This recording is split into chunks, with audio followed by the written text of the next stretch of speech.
Welcome, everyone. My name is Michael Goldberg. For folks who do not know me, I'm our executive director for the Veale Institute for Entrepreneurship here at the university, and also I'm a professor at Weatherhead.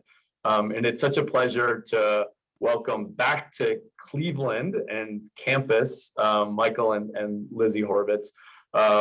Michael and I met actually when I first was moving back to Cleveland and was getting involved in this strange new adventure for me of venture capital. So we had an early conversation. We were introduced by my dad. And then as we reconnected, and Michael has been involved with the university for a long time, and we're talking about some of the things that we were doing on campus. He told me about Lizzie and the work that she was doing with her new startup. And we thought it'd be fun to have an intergenerational conversation about access to capital and starting new companies. And so Michael and Lizzie, welcome, and thank you so much for joining us today. Thanks for having us. Thanks for having us. This is our first father-daughter program. It is. Awesome. Well, maybe our first and only. Exactly. We're going to take it, it's like when Hamilton opened on Broadway, no one knew, and exactly. What happened. Exactly. And we're thrilled to have Aimee as our student moderator. Aimee is are you rising senior? Yeah. Rising senior. And we've gotten to know Aimee both as a student in our entrepreneurship class and also as a Veale Institute intern this summer. So like with all of our sessions, we love having these interactive. We've got a great group here on Zoom and also watching on LinkedIn Live. So just let Aimee know in the chat or raise your hand if you want to jump in for a question. If you're watching on LinkedIn Live, just post in the comment and we'll make sure that Aimee sees it. So with that, over to you, Aimee. Awesome. Thank you for that introduction. Hi, everyone. As Michael said, my name is Aimee, and I'm going to be moderating today's discussion. I'm super excited to introduce both Michael Horvitz and Lizzie Horvitz. Michael's the chairman at Parkland Management, which is an investment management firm, and Lizzie is the founder and CEO of Finch Insights, which is a startup which educates people all about sustainability. So like Michael said as well, if you have any questions, please feel free to either put your question in the chat or use the raise hand function and I can call on you. You can introduce yourselves and you can ask your question. So let's get started. The first question I really want to kick us off with is if both you, Michael and Lizzie, could sort of introduce yourselves, explain your journey through your career and sort of where you are right now. Lizzie? I'll kick it off. Great. Well, thanks so much, Aimee, again, for moderating this and for being here. I have been in the sustainability space for my entire career. I became really passionate about it when I was 16 and have really dedicated my life since then to climate mitigation in the private sector. And so after graduating from college, I worked at a nonprofit for a couple of years in the environmental space. And then I realized that I believe that the biggest problems in the world will be solved in the private sector, whether we like it or not. And so went to go get my MBA and my master's in environmental management. That took me to Unilever, where I worked on their supply chain team and then on their sustainability team, helping integrate the Unilever Sustainable Living Plan into our 38 brands in North America. And while I was at Unilever, something interesting started happening in my personal life where I began getting a ton of questions from family and friends who didn't have a background in sustainability on the small changes that they could make or any confusion that they had. So questions around what exactly is a paraben, or I just had a baby, which diaper should I be buying that doesn't, kill the planet, et cetera. And I realized the content online was incredibly difficult to sift through because you had these wonky academic papers, which aren't meant for normal people to read. And then on the other side, you have this rise of bloggers who are incredibly well-intentioned, but not really speaking in science or in data. And so I started a newsletter just aiming to distill this type of information. Meanwhile, had left Unilever to go work for a startup and fell in love with entrepreneurship, taking a company from inception to scale. I totally drank the Kool-Aid and realized that this newsletter could really become a full-time opportunity. And so that started in March of 2020, right at the beginning of COVID. And we're basically a platform now that decodes products, environmental and social impacts, and incentivizes consumers to make better purchasing decisions. And that's where we are now. Awesome. Thank you for sharing. So I'm much more boring after listening to that. I practiced law in Cleveland with Jones Day for a little more than 30 years. My practice was in the business and tax area. And in the course of that, I represented a number of private equity firms, entrepreneurial companies, private businesses, family businesses, and gained had a lot of entrepreneurs as my clients. And of course, you always love your clients, right? So I love entrepreneurship and entrepreneurs, and have hung around the investing space, the challenges in raising capital, the challenges in moving from one stage of a business to another stage, and also as you get way down the road, the trauma of selling your company and what that means. So I've seen a lot of that in the 30 years I've been practicing, and I have probably not conveyed enough of it or much of it to Lizzie, who's figured this out all by herself. So that's I give her a lot of credit for that. Some very tough issues in entrepreneurship. Awesome. Thank you both so much for sharing that. And Lizzie, this question is more geared towards you, but since you have created a startup, I was wondering if you could touch on, investing and what you have found works best for you. So, kind of comparing them, what you found was the most successful or kind of the least successful. Absolutely. I have a lot of thoughts on this, as you know, Aimee.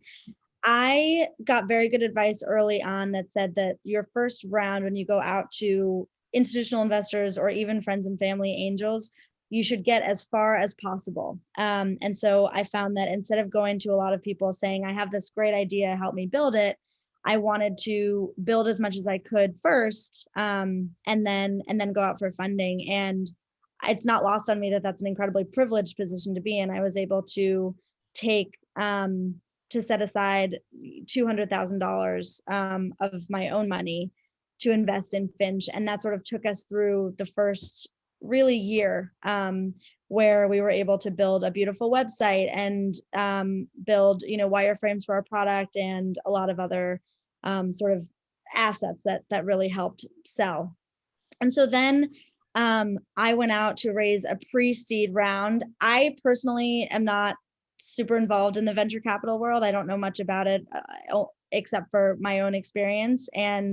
But what I did see happening was people are getting very specific on these different rounds. There's pre-seed, there's seed, there's Series A, but it's kind of just your first round, your second round. It doesn't really matter. But I was given good advice that if I was trying to raise $1 million, given where we were, pre-seed made sense. And I went out to friends and family and angels and spoke to a massive amount of VCs. So for 2 months, it was basically my full-time job. I stepped away from really the business and my part-time employees and my one full-time employee really helped, hold down the fort while I was having all these investor calls.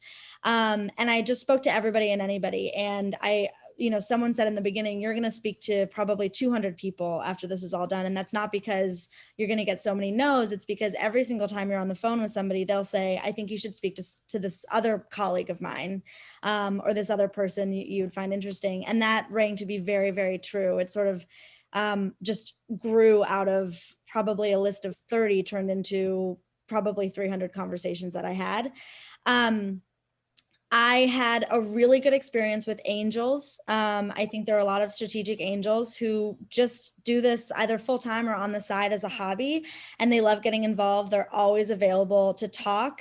And I've found that they're a little bit more flexible on these rigid metrics that people need to make. So a lot of VCs that you talk to will want to see, $100 million of revenue within the first 5 years. And that's just, it's impossible I would have to really tweak my financial model to make it look like that. And it wouldn't mean anything. So angels were just much more comforting. They're sort of, I think the word comes from really these people on your shoulder helping you with whatever you need at the time. And that's absolutely the case. I found the venture capital searching to be incredibly frustrating, to be candid. I think they don't always have the best intentions. They wasted a lot of time for me. I was incredibly busy during this time, and I found that they they weren't respectful of that. And I did not get the sense, a lot of them say, we're founders first, we're supportive, et cetera. I didn't find that in most of my conversations, to be completely honest. I hope that changes when I didn't end up getting any VC funding. And so, I'll do that again in my seed round in a year, but those were sort of my initial thoughts. And then I also tried to sort of infiltrate the family office scene, and that was also unsuccessful. I'm not sure why or if there's any particular reason for that. But yeah, angels were sort of my best experience thus far. Awesome, thank you. It's so interesting to hear kind of about VCs versus angels and all that. So thank you for sharing that. Now, Michael, to you for a question. From an investor standpoint, what do you view as the best type of companies to invest in? And sort of what are you looking for when you're sort of figuring out which ones to go with? So this is probably not what Lizzie's going to want to hear on this, but and I would say, I think, Lizzie, isn't it right that while you didn't have great success with venture capital firms, you did have some success with individuals in those firms who were interested in what you were doing, but who didn't feel that it was right at the right time for their firm itself? So I spoke to probably 50 venture capital firms. One of them ended up investing as an angel. He said, "You're too early for the firm, but I'm interested as an angel." So that was one case. All of them, I would say 90% of them came back to me when I got that rejection saying, "We're not going to invest at this time." Most of them said, "You're too early." But honestly, I'm not sure whether that's a really easy excuse or if they actually will be interested in the seed round. I think only time will tell that. It's hard to know. So from my standpoint, I would say that in venture investing, and I would also put the terminology. Sometimes people talk about private equity, sometimes people talk about venture or buyouts, but I would I'd lump them all together in a private equity category for purposes of this discussion. And I'd say there's two secrets to private equity investing. One secret is diversification. You can't, if you're an entrepreneur, if you're interested in backing a particular business, if you're having fun doing it, you can do that. You can invest in, you find a little business and back the person who's trying to get it started or who's running it. That's fine. But if you're going to have an organized private equity investment program, you need to be diversified. You can't just invest in one company. Every company that you look at is going to have a business plan that looks like it's going to have great success. And the fact is that in many of these firms, if they make 10 investments, only 2 of them or maybe 3 of them will be really successful, and the rest will either plod along or go out of business. Venture capital is based on the premise that that you can only lose 100% of your money, but you can make a lot more than that. So if you have 2 or 3 investments out of 10 that do really well, you can make up for all the losses in the other companies. And I can't think of another field except possibly baseball where if you have only a 20 or 30% success rate, you're among the best in the world. If you have a 300 batting average of 300, you're doing pretty well. But that's only a third of 30% of the time. The 60, 70% of the time you're striking out. So you have to be diversified to be successful. That's number one. Number two, you have to be actively involved. You can't just say, "Here's my money, call me when I can retire or buy my yacht," or whatever it is that you want to do. So you have to be involved. You have to be on the board. You have to mentor the people who you're investing with. And what all that means, the mentoring, the being involved, the need for diversification is to be successful, you need to have a large base of capital, and you need to have time to mentor these investors. And not everybody has that. And so I find that investing in funds, which raise lots of money, and you're a small part of it, but they raise lots of money, and they have people working for those funds whose job it is to work the investments. And so it's very, for me, it's very hard to have somebody who just comes and says, I'm starting this great company, aren't you interested in it? But it is better. You can get much more diversification, and you can get access to some really good investors if you go through funds. So that's sort of my bias on that. I know it took a long time to answer that question, but there it is. That's great. Thank you so much. That's so interesting to hear. Before I continue with some more questions, I just want to remind the audience and ask if anyone else has any other questions. Again, feel free to put it in the chat or use the raise hand function, and I can call on you if you have any. But I know, Michael, you had a question that you were wanting to ask. Michael G, not Michael H. Thanks. Yeah, and we do look forward to your questions. So please, love to have more audience participation in this great discussion. The topic of sort of social impact investing, kind of from where it started, maybe Michael, kind of maybe early in the days, maybe you wouldn't see entrepreneurs like Lizzie that are not only trying to make money with a business that has a compelling value proposition, but is also trying to do some good in the world. I'm sort of curious in both of your perspectives, maybe Lizzie start, like as an entrepreneur sort of going out to the market where you're doing good in the world and trying to make money, how does that sort of incorporate in your pitch? Because you're not attacking this problem as a nonprofit organization, you're attacking it as an entrepreneur and as a business owner. So I'm curious how you balance the making money piece with doing good in the world. And then Michael, to follow up to you, when you think about the investor side of things, how has social impact or having a social impact, you think, resonated with the investor community? So maybe Lizzie, you first. It's a really important question. I think that I feel strongly that business always comes first, not at the risk of social or environmental issues, but you really need to make the case for the business model. I thought about this for a long time before I was an entrepreneur at Unilever. I think people, Ben & Jerry's is probably a bad example right now. They're getting a lot of press today, but a lot of people buy Ben & Jerry's because it's the best ice cream, not because they're social and environmental advocates. Same with Patagonia, same with Allbirds. And so I think the success of a real true company is when people want to use your product despite all of the environmental benefits, and that's more icing on the cake. I think also in the ESG realm, and my dad can probably speak more to this, companies that are socially responsible are outperforming companies that are not.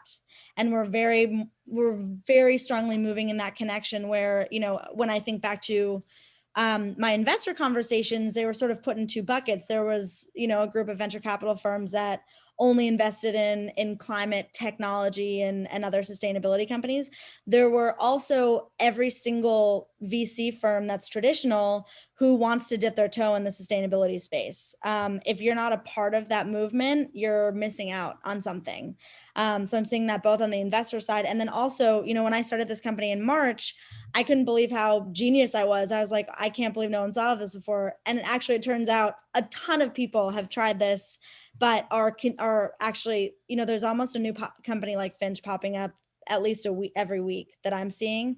And so it's becoming more and more popular, I think, but it's a double-edged sword. Not to go too much on a tangent. It's interesting because there's a lot of people like me who have been in this space forever. But there are also a lot of people who are coming into this for the very first time, who are, brand managers or accountants or lawyers who now just want to shift their energy using their skills, but towards sustainability and social impact. And I think that's a really exciting movement that's happening. We need all the people that we can get. Well, I think that it's here to stay. It's not a fad. There was a time when people thought that in order to be a socially responsible investor, you had to sacrifice return. I think that's really not the case anymore. I think most people understand that. And I think most people see the value of it. There's some things that are very obvious. So, for example, diversity and inclusion. There's no question that you get better decision making if you have people in the room who've had different life experiences and have different perspectives on things. If everybody went to the same school, belongs to the same club, you don't get that quality of discussion and decision making. So there, it's a no-brainer. You want to deal with companies where they have high quality decision making, whether it's diversity on their board or diversity in their leadership team, or however you want to define it. There are other things that are not so clear in what they call the ESG space. The ESG is environmental, social, and governance. How do you define what's a good company in these days? Is it are you by definition a bad company if you make alcohol, or if you provide you're a healthcare institution that provides contraception services or things like that? Everybody has their own idea of their own values and what they want to see. A company that has a very, very heavily unionized workforce, is that a good thing, or is that a drag on their returns? It's very hard to know, and different people have different perspectives on that. So in the core, you can sort of get to some basic ideas, but I think the further out you go, the tougher it is. A lot of people said that, one of the reasons that the ESG portfolios did so well is because energy did so badly. Energy was really a lousy sector for a number of years. The prices are now coming up, but for a number of years it was pretty bad. And all the people who were into the socially responsible or the ESG investing, they didn't want any energy in their, any carbon-based companies in their portfolio. So they avoided the worst sector of the market, and they outperformed everybody. So that was great. Whether it means that ESG, is better, or whether it was just a sort of a timing thing, it's very hard to know. But I think it's here to stay. I'm on a number of investment committees that are very focused on ESG. And, they have questionnaires that they send to their money managers. And we want to know about your diversity, and we want to know about, what you're doing. The other thing is this negative positive equation, where to some people, it's just avoiding the things you don't like. I don't want any gambling stocks. I don't want any alcohol. I don't want energy, carbon extraction.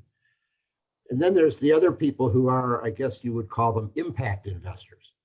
They're not as focused on all the bad stuff. What they're doing is they're saying, I want to do something that's going to make the world a better place, and hopefully that I can make a lot of money at too. I think impact investing is going to become much more popular, and the exclusionary portfolios are going to be less popular over time. Awesome, thank you. It seems like we have an audience member who has a question. Doug, if you'd like to unmute and introduce yourself and ask your question. Sure, and I had a question for Lizzie.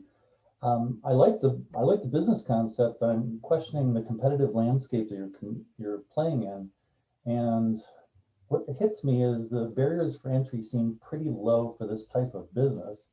And how are you dealing with some of that going forward? It's a really good question, Doug. We have done a lot of research on who we're competing with. I think the first thing I'll say is that it's not lost on us that there's really only one company like ours that will succeed. I don't think there will ever be a time when people will be downloading multiple browser extensions on their desktop or, going to a variety of websites for sustainability insights. That's sort of the point of Finch, is that we want to become that one source.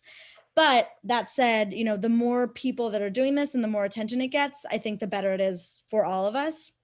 We separate ourselves by a couple of factors. The first is the accessibility of our users. So there are a lot of competitors who are going after the hyper green customer who, is making their own homemade detergent in the bathtub and not flying anymore and not using takeout, et cetera.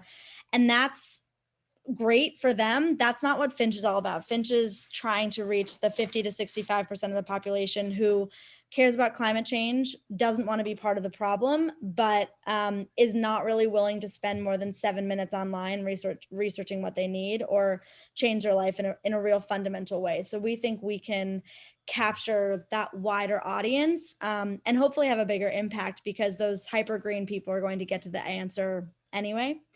The other real difference is in carbon offsets. So a lot of our competitors are providing products that say, tell us what you're doing every day, or we'll follow the way that you shop online and we will offset that. So you can pay an extra $2 to $4 and we'll plant a tree, or we'll, do something else. I don't have faith in the carbon offset market really at all, but particularly not in the consumer space. I don't think it's mature enough to prove that when you're planting a tree, there's not another one that might not get cut down in 50 years, but also you can't really protect against a fire burning down that tree or anything like that could naturally happen, in which case you're sort of doing double the damage. The other big problem with offsets is, again, with the accessibility, but in a different way, there's a massive population of people who can't afford to spend an extra $2 to reduce their footprint, and who are really living paycheck to paycheck. Those people are not less concerned about sustainability. In fact, in many cases, they're more concerned than the upper middle class community. And so I think that you go down a dangerous path of saying, to be fully sustainable, you have to be of a certain socioeconomic status, et cetera. So Finch actually, we think, is tackling that middle ground. And we also have this content hub where none of these other products are providing information on, if you want to know if you can recycle a specific thing in Cleveland, Ohio, where are you going to go for that information? And Finch is well positioned to take that space. Yeah, I think that's it right now.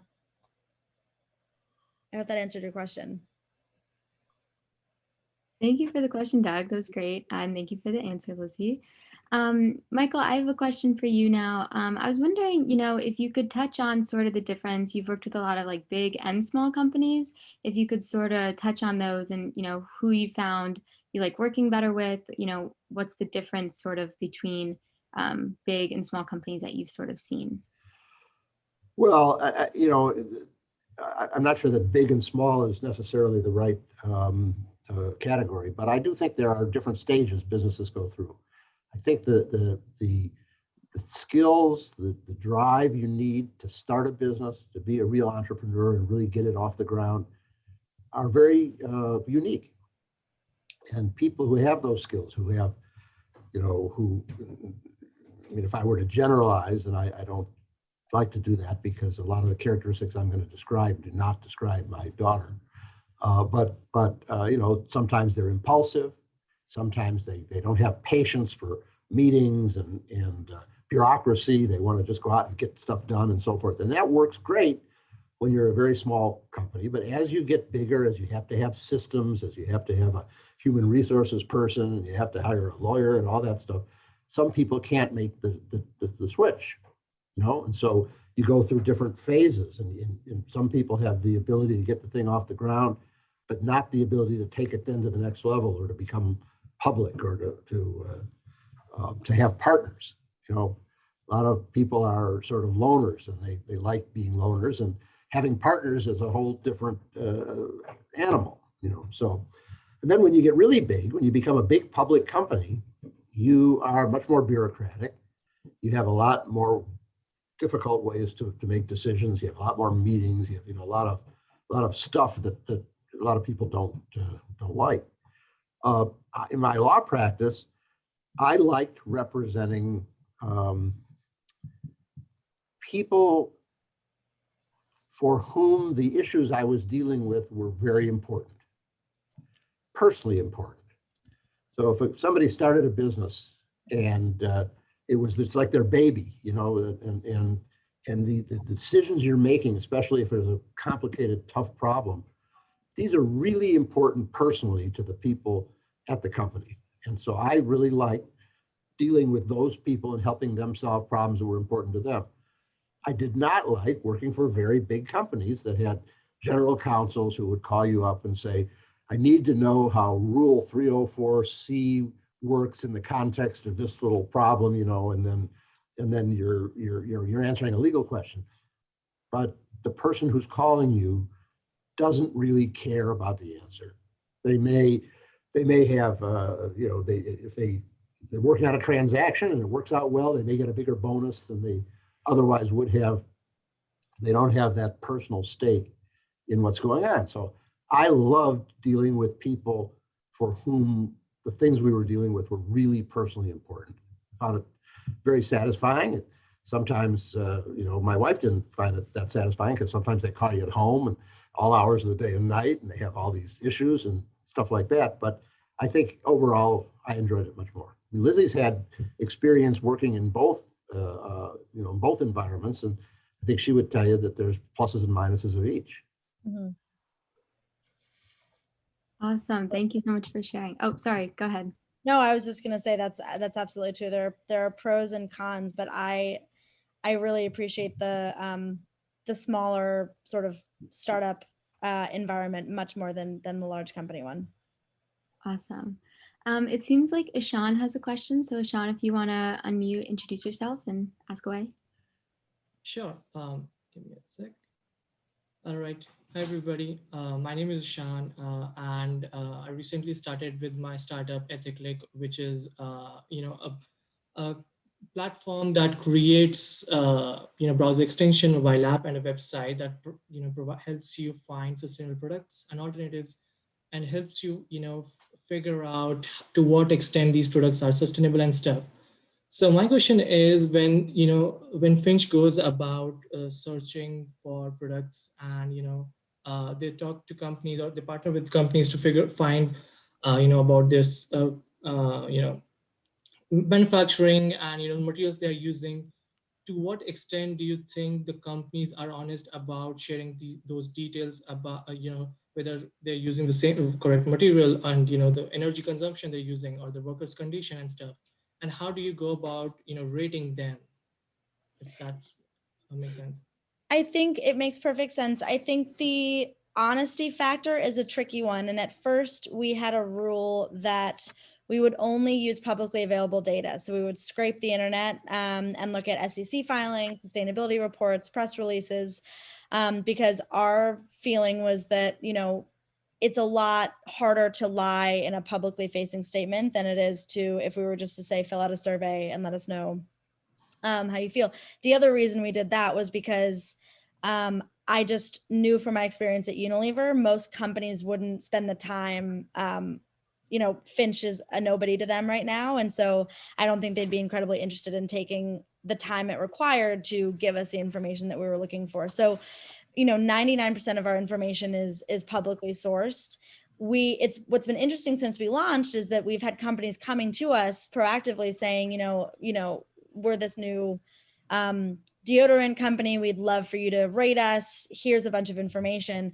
And for that, we're still a very small team. So we still honestly encourage most of it to be publicly available unless we can vet it in some way.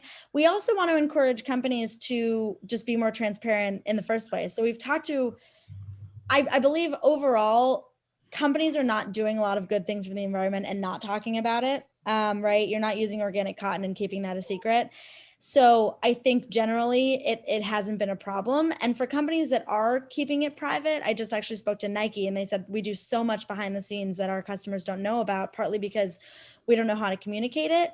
I have less sympathy for that because my feeling is the more transparent, the better for everybody. So every company kind of needs to figure out how to be more transparent. And that's ideally, you know, in the perfect state, when Finch becomes very big, we can encourage these companies to be public about what they're doing. But tactically, we use machine learning to rate these products. And so we'll manually rate 10 to 20 products in a category, and do a lot of academic research to understand what factors go into those products.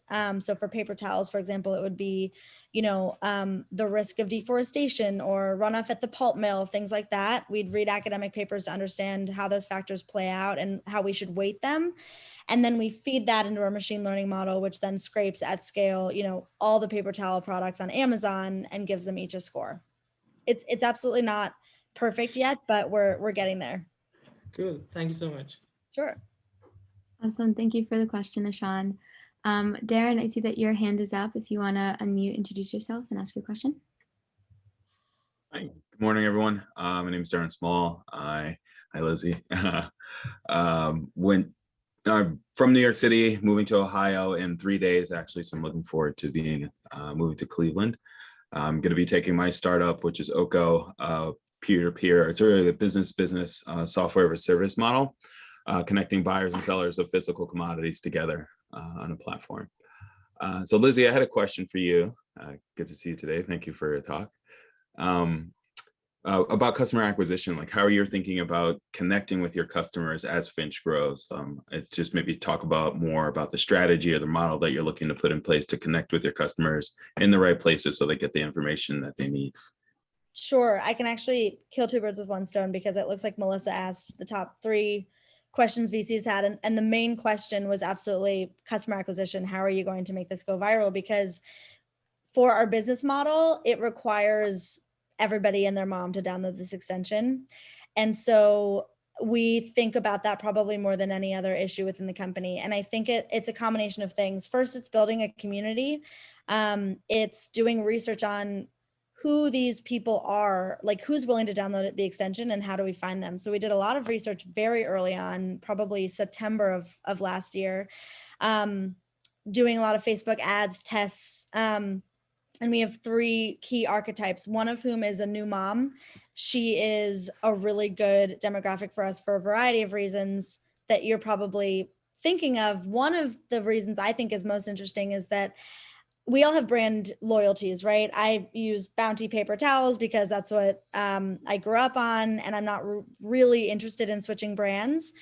As a new mom, you have to look at all of these products for the very first time when you're pregnant. You've never done research on diapers or cribs or anything like that. So it's a really good opportunity for Finch to come in and help drive that decision. And so while we're not outwardly marketing to new moms because we don't want to, you know, turn off anybody who's not, that is, I think, the core of what we're trying to do. So I'm spending time, as silly as it sounds, you know, infiltrating Reddit mom groups and Facebook groups, Slack channels, and basically just saying, here's who we are. What do you guys want to see? I think the other research we saw was that users or people in general don't like just to be told what to do. They want to be a part of these solutions. And I think the way to do that is to let them be part of the conversation and say, we're building this, we're very early on. What would you like to see in this product? And what would be most helpful for you? Because the worst thing that we could do is build something that nobody wants to use.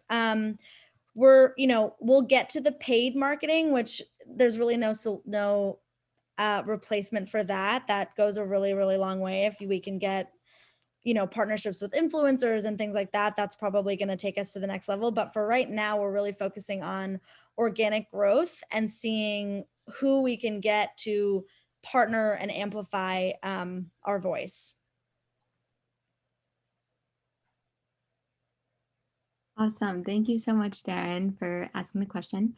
And just sort of to wrap up with the last question, I was wondering if you both could just provide some advice on students looking to either go into investing, to, you know, create their own startup, just any advice, any experiences that you think that they should have before they sort of venture out into that.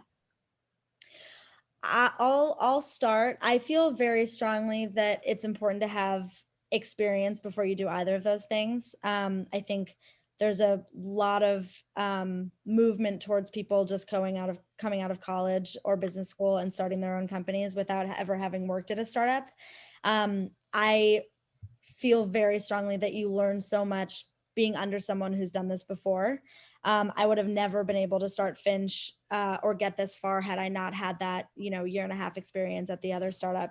And so I think that that is really important. And then with investing, I would say it's similar. I think my dad has really good points about how risky it can be, particularly as an angel, but to become involved, Sequoia and these other VCs have these communities of people where like scouts basically that look for cool companies. And so if you can be involved in that under the umbrella of a larger support network, I think that's a really good place to start. And then, there's no rush on this, right? I was 33 when I started this. I'd been out of college for 10 years, 32. And so I just think that that's important to keep in mind, that people can take their time with this, and amazing things happen when people are well experienced. I don't know that I have much to add to that.